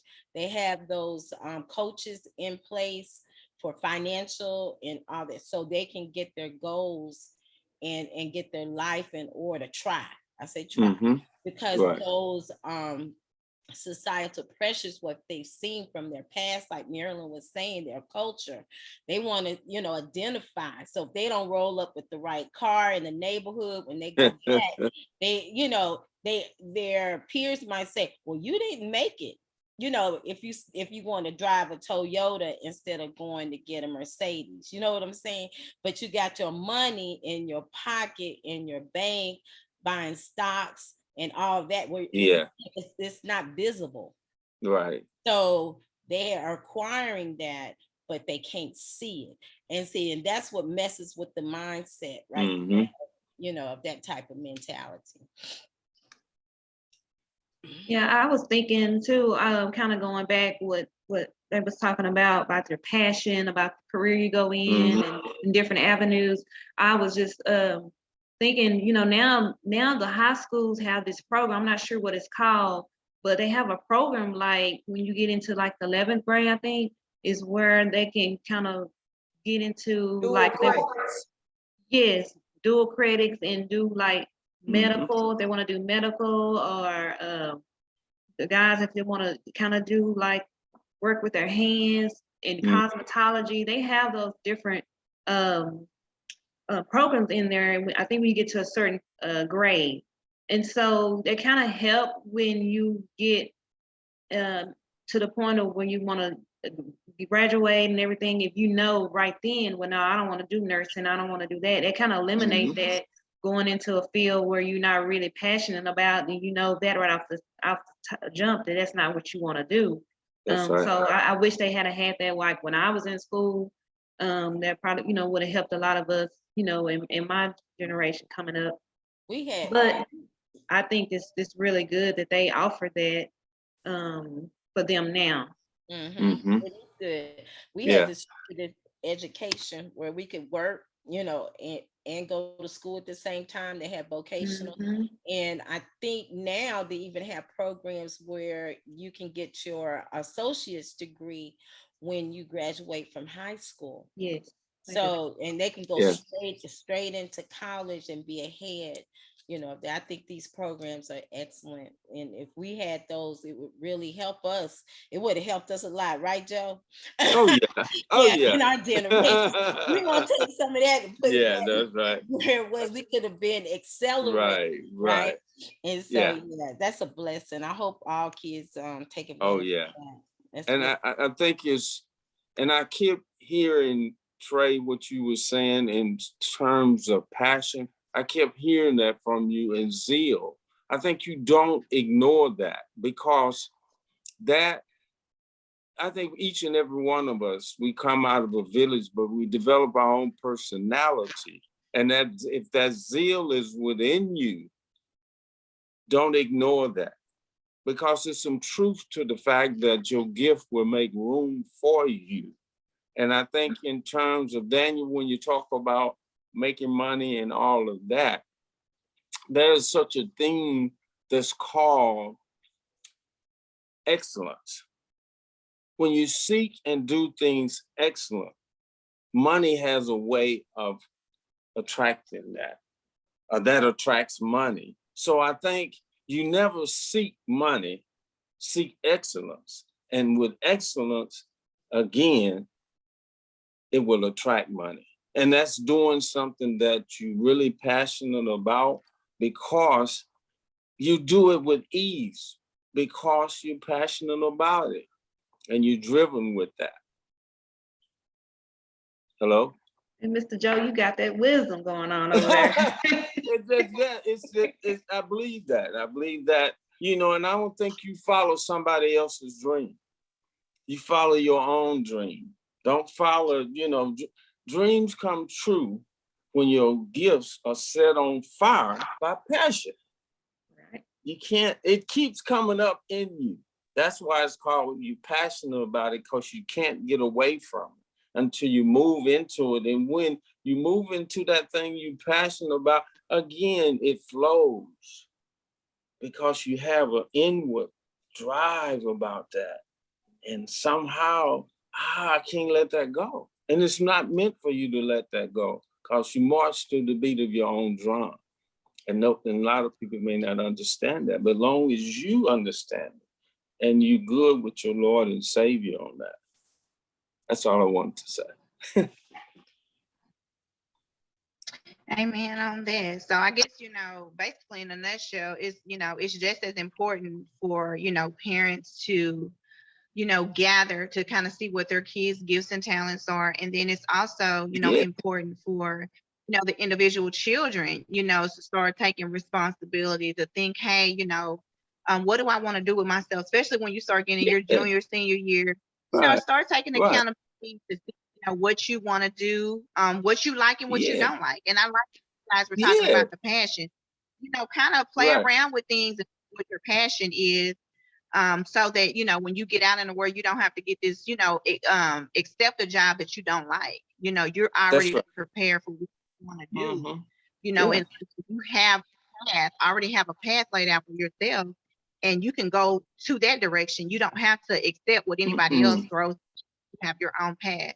So blazing your own. So, and also, we have also on the agenda, some of the concerns that some of the young adults may have. And I know, we were talking about family dynamics earlier. I know that a lot of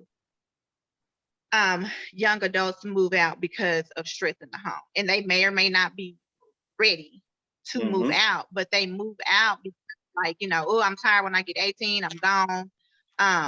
I'm ready to go. And they may be ill prepared, but they leave because of the stress of the home. That's right. What do you guys think about? There's a lot of trauma going on. We have to have patience in transition. But what do you all think that we can do to kind of hone that in, or kind of, decrease that in our community?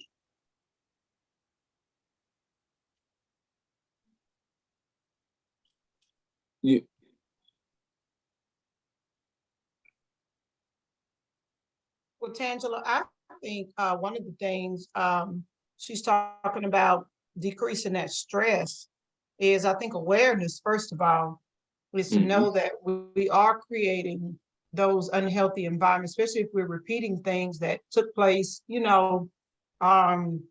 if, like, say, for instance, if I see my home mirroring something that I didn't like before, there's an indicator that there's something that's imbalanced in there. And I think it takes everybody coming together to, recognize that, that the children are stressing. That's why they keep talking about they ready to leave, they run away, they're getting gangs, they're doing all these kind of things. Because it's like, there's more peace out there than it is in here. That's right. And kids won't necessarily tell you that. They will act it out. It goes back to what Trey was saying. Sometimes if they don't feel like they have a seat at the table in the home, they rather go put their feet up onto another table. It's no different from people in adulterous relationships. They don't find any peace in the house, they're gonna go find peace somewhere else. And so we have to start thinking about, how to deal with those triggers that's in the home, how to create an environment to where, say, for instance, there was this mother that I don't know how she did it, but I guess she had her own reason for it. She put her daughter out in the 12th grade. When she was in the 12th grade, she was in the she was in the winter. It was in January. She put her out knowing she had to graduate in May. And I just don't understand I mean, she's almost through with school. You mean to tell me y'all couldn't finish out the rest of the year together, to get this baby's life? You mean to tell me you can't? Because these are my thoughts. This child can't really necessarily think about school, going to school in a healthy way, because her survival just got kicked off the block somewhere. That's right. Yes. So she may end up going to lay her head somewhere in a place that she does not know, because her mind is not healthy enough to know that that's not a good environment to be in. And then next thing you know, she's making decisions from a stressor, not from things that are going to be lasting for a long time, but from stressors. And I think sometimes we have to be able to pay attention, to, is this the best time? Right. And I know little Susan may be cutting up, disrespecting, whatever, but you mean to tell me you can't try to get some therapy, something so that we can keep the family unit together and don't put your child out? Had this parent not taken this child in, I mean, I don't know where the child would be. And then on graduation day, the parents still did not kick in to say, hey, anything. I just don't get it. I just don't understand. Right. I know people are stressing out a whole lot, but I think we as adults have to take our responsibility with that, especially when those kids are in our households. Right, I agree, Mary. Because like I said, she can go lay her head at a place that's not good. And you understand, we have wolves out here, vultures, whatever you want to call them, that prey on kids and young girls for sure, that, take her in, but not with great intentions. So you got to be very careful with that and not allow your feelings to overshare logic. And like you said, it may not be the best of times, true that, but maybe you need to put a pin in, as you say, put a pin in your feelings. In your feelings. Get over let's put a pin in your feelings. Get out of your feelings and maybe get into the spiritual entity of you to say, let's get through this. You think about that. That could mess up her life for a long time. Or even, Joe, get past the stigma that we Black folk don't do therapy. Right. Shoot, I need some therapy. I'm going through this. I remember this made me think of the Amber Alert with the 11-year-old. Remember, we kept getting these Amber Alerts about the 11-year-old that ran from her grandmother's house. And, my heart was heavy because I'm like, my kid's 13 and, we thinking somebody kidnapped the baby. And I think a couple of people got arrested behind it. Yes. But I find out the maintenance man had saw her, I think a couple days out and, reported it. Hey, I saw, such and such over here. I didn't get to read up. I don't know where she was, but she, left the house. She was staying with her grandmother and she was out somewhere. Now, this is 11 years old. So they're leaving the house, even earlier than that. Some are being put out, but some are just running away, and so, we have to think, okay, what is going on? What are these kids been exposed to? What's going on to make them feel like, hey, I want to run away? I remember, I moved out of the house when I was 21. But it's a sense of, you want to be grown or whatever, you want your own space or you're ready to live or whatever. But, I can't imagine it, at 11 years old, running out, wanting to do whatever it is, that they wanted to do. But, it makes me think about how, the community kind of stepped in, because you remember back in the day, everybody on the street was your mama, pop or whatever, send you home. Back in the day, the community stepped in, and kind of, mothered and fathered everybody. Yes, that's right. I know, like, from me on a nursing standpoint, I just see, like, a lot of the homes, like the kids who's running away or, acting out or things like that. A lot of the background is the homes is dysfunctional. Yes. That's they right. have some dysfunction going on in the home. So they, like Miss Marilyn was saying, they think it's better out than staying in there. So they trying to act out and get out and do whatever it is they can do to get out. And that's where, like Miss Marilyn, you have to have an awareness of that. And I think, I don't know, some kind of awareness program or, or something, because sometimes, kids can't help where their home is or who their That's family right. is and things like that. And so exposing them to those things kind of affect them as an adult, growing on up into an adult. Mhm. So You know, it makes me even think about how we need to have more trained counselors out there as well in the schools. right.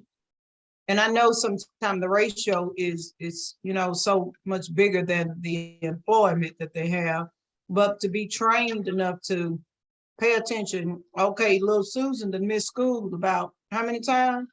Mm-hmm. That's an indicator something wrong. What else Susan got to do besides go to school? Okay. Right. Or, I noticed that they sleep in school all the time.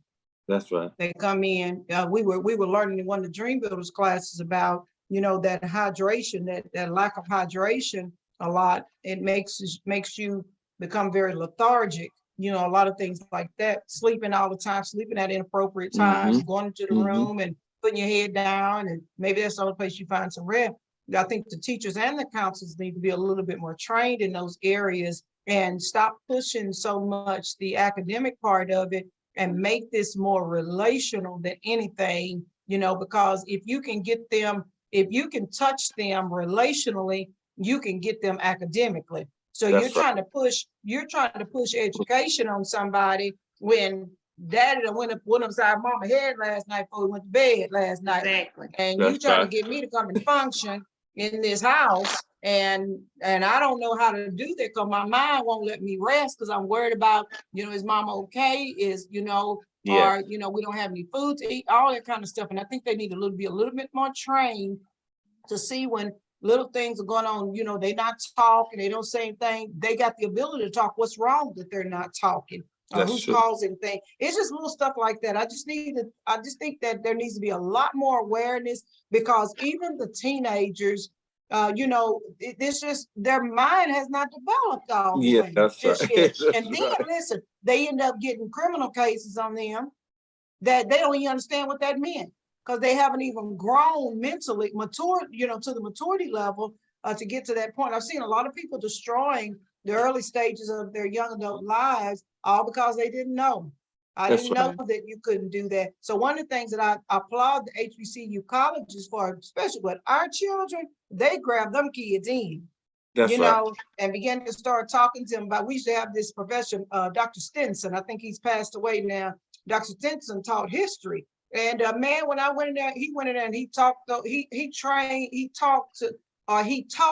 young Black boys about their Miranda rights. Right. You need to know your rights out there because 9 times out of 10, ain't nobody tell you about it because you don't need them just yet. But you got to know that you're going to be a target out there, whether you go to school or not. Little bitty things, they just need to be taught. And I think it's going to take the whole community to come in, and to begin to start doing that. I think Daniel's he's not at an HBCU college, he's at like a private college. Daniel kind of talked to us about what that world looks like, even your first year in college going in, what type of students were coming in there? What was the mindset, since you're more probably in that vein with them? What was the mindset of the students? I know it's probably, even though they're in private school, private kids got stuff going on at home too, So what was the mindset of them, Daniel? Mhm. Actually, I did go to a public school. I went to a private high school, but I'll go to a predominantly white college. So the thing is, it's like there's such a divide when it comes to like how reckless kids are. Because when it comes to like when it comes to the white kids, it's just like they don't really think about, if they go to a party and they get arrested, they don't think about what kind of effect that'll have because they're like, oh, I can just get out, whatever. But when it comes to like Black students, there's like they're way more cautious when it comes to like, when they go out or like stuff like that. There's just like a level of level. There's like a different level-headedness when it comes to like, Sure. Conscious awareness. yes, Right. conscious awareness. There's Yeah. it's just such a difference when it comes to Right. different students. Well, you saying basically then the white kid know their parents to get them out, whereas a black kid know that parents don't have the money to get you out. Mm-hmm. You in school, Yeah. and that in itself may be a struggle on your parents. So you like, no, I can't get in trouble because I know I can't call home to say I can get out of jail or whatever. Right. So you saying it's a whole different mindset. Right. Yeah, you could definitely see that. Do you think that the white kids feel they are privileged? Definitely. That's right? You see it. It's just like, it's blatant. It's right in front It's of you. It's blatant, like, isn't it? you can tell. Yeah. Wow. Yeah. But is that to you, I even think they're a Daniel? little bit more, I think they're a little, I don't know, maybe less caution about the financial piece of, I think some of our Black children are too, but sometimes less conscious of the financial part of that as well. You know, like, well, I can leave this college and go to another college or whatever. Whereas our Black students, sometimes they leave one, they may not go somewhere else. They may choose to check out and go to work, you know. Right. So, That's right. Yeah. Wow. Mm-hmm. Yeah. That's good. It's About 8 minutes. Miss Marilyn, you did bring up some stuff about the finances, and we did have that, and that is something that some of the young adults face when they go out into the world, and even probably so when they're at home, you know, getting their jobs, getting out of school. We did talk about those creditors trying to send, you know, the seniors, because I had a friend that got a credit card when she was, you know, I think she was in high school, sending them to her.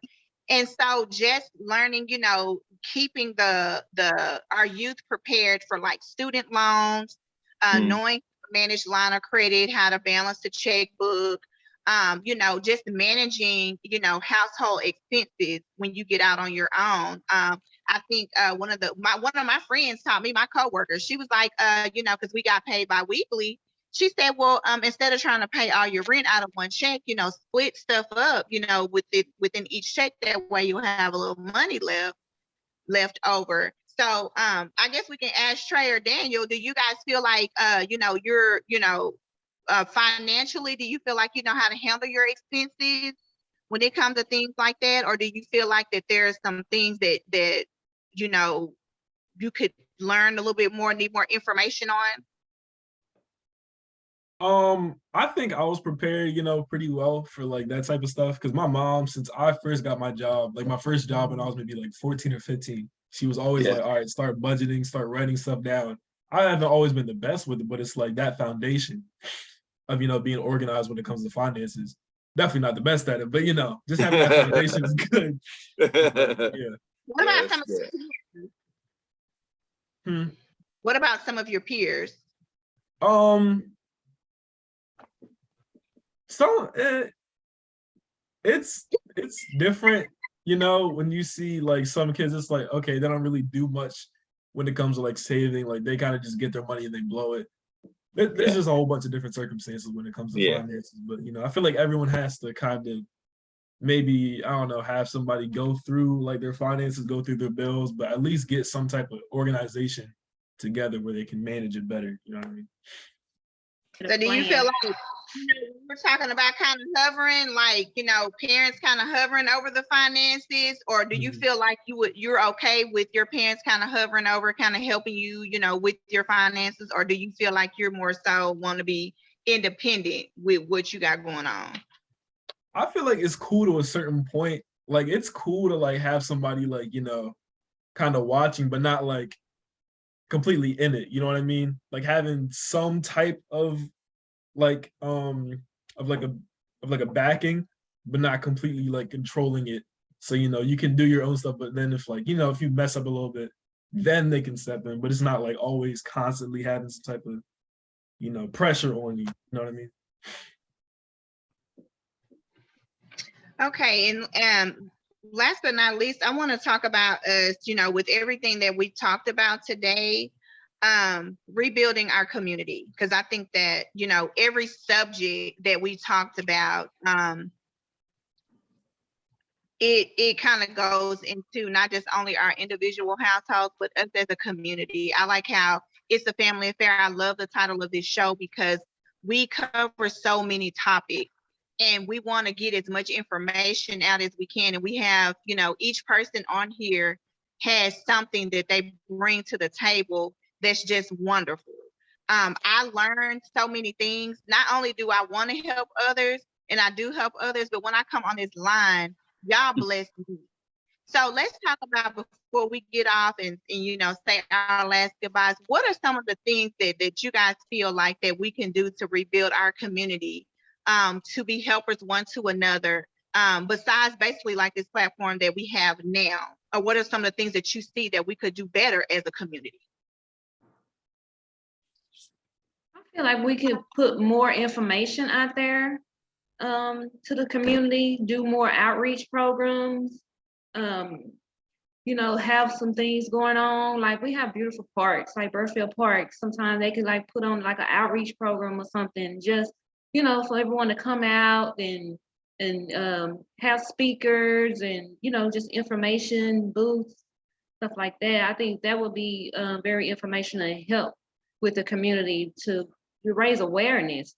Because there's so much going on in the world today that I think this will be really helpful to kind of get ahead, you know, get ahead of the thing and not wait till something manifest happens and then try to help it, or, you know, get ahead of it. If you already see what's going on in your community and try to put more information out there on it.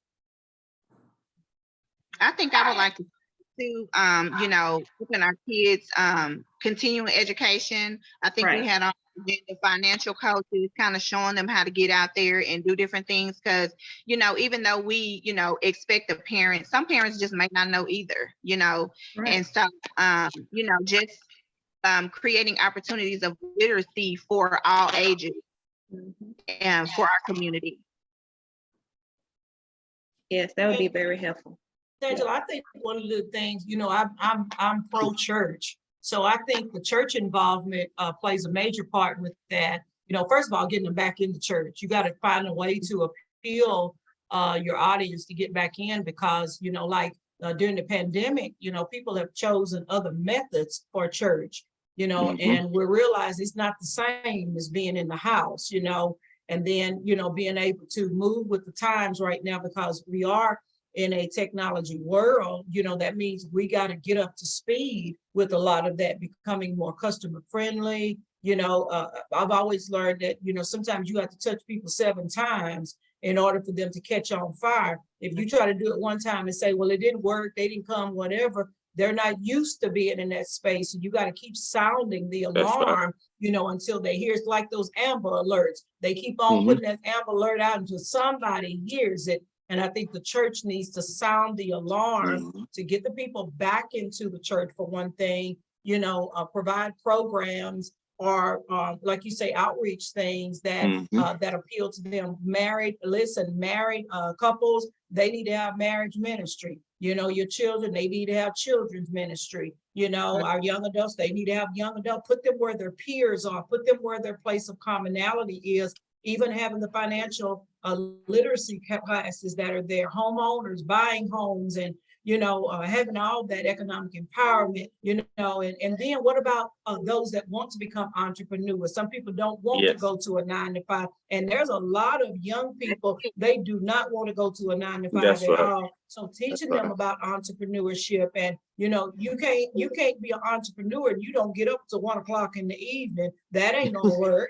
You got to learn how to get up, develop discipline to get up in the morning time. And then what are you going to do? Do you even have motivation to keep you going when what you're doing is not working? You know, have you learned how to save money? And what they say, don't spend everything that you get, but, you know, be able to save your money, you know, until it gets to a better day, you know. And then even parents, and I think parents need to have some parenting skills also out there, you know, because you just can't keep having babies and don't know how to parent your babies, you know. They're just running around, you know what I'm saying? And then we thinking, well, at least they had a roof over their head. They need more than a roof over their head now. That's And right. food to eat, those are the basic things. So I just think sometimes the church involved, and I know it takes a whole community to do this, but I do know that the church is a part of that community that comes in. And then to be in that church and for the right reason, if you're serving, be in there for the right reason. That's Don't just be in there so you can have a title and all that kind of stuff. No, you are saved to serve. That's what you come into the kingdom for, is to serve. So that's just my thought on that. Mm-hmm. Amen to that. Y'all, I really enjoyed the show on today. But before we want each one of our hosts on today to leave us with something, leave the audience with something on today before we sign out. Mr. Joe, will you bless us with just some kind of word of encouragement or something you want to leave the people with? Oh, absolutely. I was just listening to what Merlin was saying, and it's so true that first of all, a spirit of humbleness. We have to start with strong family units, and that strong man in the house needs to step up in that dimension and because when we have strong families, we're going to have strong communities. We have strong church settings. And I want to say this, we have to catch the fish before we can clean the fish. Yeah. You have to catch them. It's like you say, even you have to hit them 7 times. That's what Merlin was saying. But we catch them, then we can clean them. Now, we need to be clean to clean anybody. So don't mimic what you want. We know we in a situation, but be that thing that you want to be. Be the betterment in this world by being the best person you can be day by day, a beacon of light shining out. Amen. God's blessing. Okay, Joe. Bless. Hey, what you want to lead the people with on today? Oh, you said Trey? Yeah. I would just say, don't become encapsulated by everything that you see going on around you. It's stressful times and all that's going on. Oh, there goes my phone. Yeah. Just stay focused on what you need to do. Take breaks, and take some time for yourself too. So, Great, Trey. I love it, Mr. Trey. Miss Latoya, what would you like to leave the people with before we sign off today? I just want to tell them, just be, just awareness with everything, because mental health is such a big thing going on right now with everything going on with this COVID and just with the community not being able to provide. And I just think we just have to make sure we're aware and raise awareness for that. If you see someone struggling, need help, don't be afraid, maybe say something or, just reach out to them. I mean, because you just never know. You may just save a life, or you may just make a difference in someone's life, by just being aware of that or just saying something to them. So that's why I just wanted to just make sure, just try to always be mindful of other people and what's going on in the community right now. That is so true. We thank you for those wonderful words of encouragement. Mr. Daniel, would you like to lead the people with something on today? Yeah, sure. I'll go off of that awareness point. I think that awareness can, be impactful to every aspect of what we talked about today. Maybe like sending your kids back to school, being aware of what situations they may be put in, with the social media, with like the influences they're taking in, all that. Same with colleges and just being aware of your situation. That's what I'm trying to say. Always be aware of your situation. Yeah. Because you never know.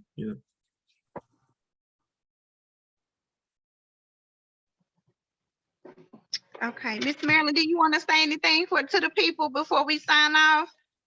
I guess with me, I would say readiness. have a readiness plan together, because life is happening, especially for those of us that are in those, years, or we have something that we can give back to communities, be in a ready state at all times, that if the Lord does call upon you to serve or to give, or whatever the case may be, be in a position, that you can help somebody else's life. If it's not your family, you can be there to help other people. And, one, by keeping a positive conversation, going forward, because everything is not always as it appears to be. It looks like one thing, and that's the trick of the enemy, is to always paint a picture in front of us of a fragmented image of what family looks like, church look like, all of that. But us being ready to come in and defend the gospel, let them know things are not always as they appear to be, because it ain't over with yet. God has the final say. So just always putting ourselves in a position to where, where can I serve? What can I do? What can I, help out with? So that's kind of my thoughts on it. Amen. Yeah, I really enjoyed this show, and I just want to leave everyone with just be encouraged. Know that you are enough. You can do all things through Christ who strengthens you, and there's just nothing too hard for God. So, not giving up, that's doing something. So, I just want to thank all of our supporters, our parents, all of our fans for coming on today for our relaunch. I enjoyed this show so much. And please remember that we come on each month, the second Saturday at 11:30. And you can also follow us on social media, ISA Radio Show, and also by our website, www.mdcircle.com. And if you would like to send us comments, any kind of information, if you're interested in joining on the show, you can go to IASA Radio One Network at gmail.com, and we would love to hear from you. And until next time, remember, victory belongs to you. I just want to tell you guys we love you. We're going to sign off, and we'll see you guys on next month. Love you guys. Thank you. Bye, y'all. Bye. Bye. Bye.